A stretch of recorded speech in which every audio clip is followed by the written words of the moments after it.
সম্মানিত শিক্ষার্থী বন্ধুগণ, আসসালামু আলাইকুম ওয়া রাহমাতুল্লাহি ওয়া বারাকাতুহু। Welcome back to my Facebook page and YouTube channel.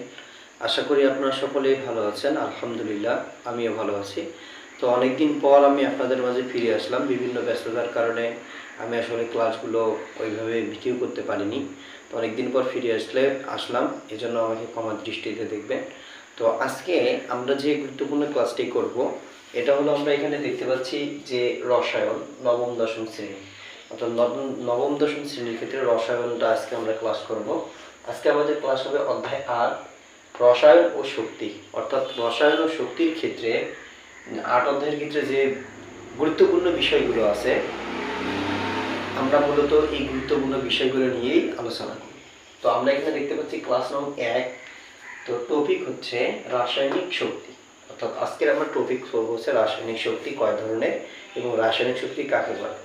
তাহলে আমরা এখানে দেখতে পাচ্ছি একটি বস্তুতে অণু বা পরমাণু যে শক্তির সাহায্যে যুক্ত থাকে তাদেরকে রাসায়নিক শক্তি বলে। অর্থাৎ একটা অণু বা পরমাণু যে আকর্ষণ শক্তির মাধ্যমে একে অপরের সাথে যুক্ত থাকবে তাকে আমরা রাসায়নিক শক্তি বলে থাকি।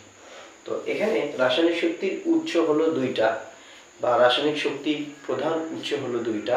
এটা হলো, একটা হলো বন্ধন শক্তি, একটা হলো আন্তঃআণবিক শক্তি। তো বন্ধন এবং আন্তঃআণবিক শক্তি কাকে বলে এটা আমরা এখন জানতে পারবো।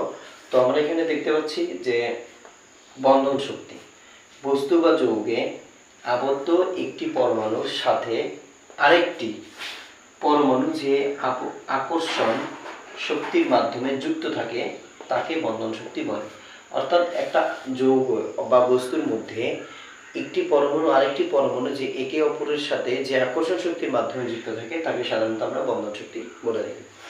এরপর আমাদের দ্বিতীয় যে স্টেপ শক্তির যে উৎস আছে, এটা হলো আন্তঃআণবিক শক্তি। অর্থাৎ আন্তঃআণবিক শক্তি কাকে বলে? এখানে আমরা দেখতে পাচ্ছি সমযোজী যৌগের অণুসমূহ একে অপরের সাথে, তো যৌগগুলো হতে হবে অবশ্যই সমযোজী। অর্থাৎ সমযোজী যৌগের ক্ষেত্রে যে আকর্ষণ শক্তির মাধ্যমে যুক্ত থাকে তাকে আন্তঃআণবিক শক্তি বলে। অর্থাৎ এখানে আন্তঃআণবিক শক্তি বলতে আমরা সাধারণত বোঝানো হচ্ছে যে সমযোজী যৌগের ক্ষেত্রে যে পরমাণুগুলো একে অপরের সাথে যে শক্তির মাধ্যমে আবদ্ধ থাকে তাকে সাধারণত আমরা বলবো হচ্ছে আন্তঃআণবিক শক্তি। আশা করি আপনারা সকলেই ক্লাসটি বুঝতে পেরেছেন। যদি ভালো লাগে অবশ্যই লাইক, কমেন্ট, শেয়ারের মাধ্যমে আমাদের পাশে থাকবেন। আমাদের ফেসবুক পেজগুলো ফলো করবেন এবং ইউটিউব চ্যানেলটি সাবস্ক্রাইব করবেন। এবং যদি কোনো ক্লাসে ভুলভ্রান্তি হয়ে থাকে তাহলে অবশ্যই আমাদেরকে কমেন্টের মাধ্যমে জানাবেন। আমরা সংশোধন হওয়ার চেষ্টা করব, সংশোধনী ক্লাস পরবর্তীতে দিয়ে থাকবো। আসসালামু আলাইকুম ওয়া রাহমাতুল্লাহি ওয়া বারাকাতুহু।